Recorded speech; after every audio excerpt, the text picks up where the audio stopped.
Welcome to MAPRA YouTube News. എല്ലാവർക്കും സ്വാഗതം Mapra YouTube Malayalam ചാനലിലേക്ക്. പുതിയ വാർത്തകളും വിശകലനങ്ങളും ഉടനടി അറിയാൻ ഞങ്ങളോടൊപ്പം തുടരൂ.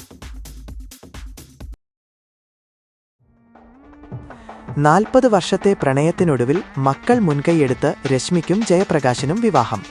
സിനിമാ കഥയെ വെല്ലുന്ന പ്രണയകഥയാണിവരുടേത്. രണ്ടുപേരും അയൽവാസികളായിരുന്നു. വളരെ ചെറിയ പ്രായത്തിൽ ഇരുവർക്കും പരസ്പരം ഇഷ്ടമായി.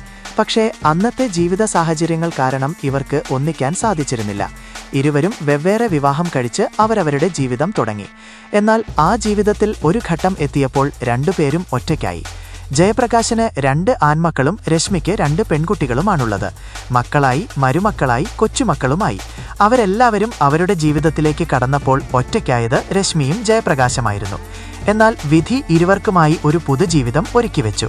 അതിനു പിന്തുണ നൽകി രണ്ടുപേരുടെയും മക്കളും എത്തുകയും ചെയ്തു. അമ്മയെ വിവാഹം കഴിപ്പിച്ചിട്ട് വേണം ഞങ്ങൾക്ക് സന്തോഷിക്കാൻ എന്ന് പറയുന്ന മക്കളാണിരുവർക്കും. വിവാഹത്തിൻ്റെയും മക്കളുടെ പ്രതികരണത്തിൻ്റെയും വീഡിയോ സോഷ്യൽ മീഡിയയിൽ വൈറലാണ്. വിവാഹശേഷം വയനാട്ടിലേക്ക് ഹണിമൂൺ പോകാനാണ് നവദമ്പതികളായ രശ്മിയുടെയും ജയപ്രകാശിൻ്റെയും തീരുമാനം. വാർദ്ധക്യത്തിൽ ഒറ്റപ്പെടുന്ന അച്ഛനെയോ അമ്മയെയോ വിവാഹം കഴിപ്പിക്കാൻ മക്കൾ വിമുഖത കാണിക്കുന്ന ഈ കാലത്ത് രശ്മിയുടെയും ജയപ്രകാശിൻ്റെയും മക്കളുടെയും പ്രവൃത്തിക്ക് സോഷ്യൽ മീഡിയയിൽ വലിയ കയ്യടിയാണ് ലഭിക്കുന്നത്. എല്ലാവരും ഈ മക്കളെ പോലെ ചിന്തിച്ചിരുന്നെങ്കിൽ ഈ ലോകം എത്ര മനോഹരമായേനെ എന്നാണ് സോഷ്യൽ മീഡിയ അഭിപ്രായപ്പെടുന്നത്.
Thank you.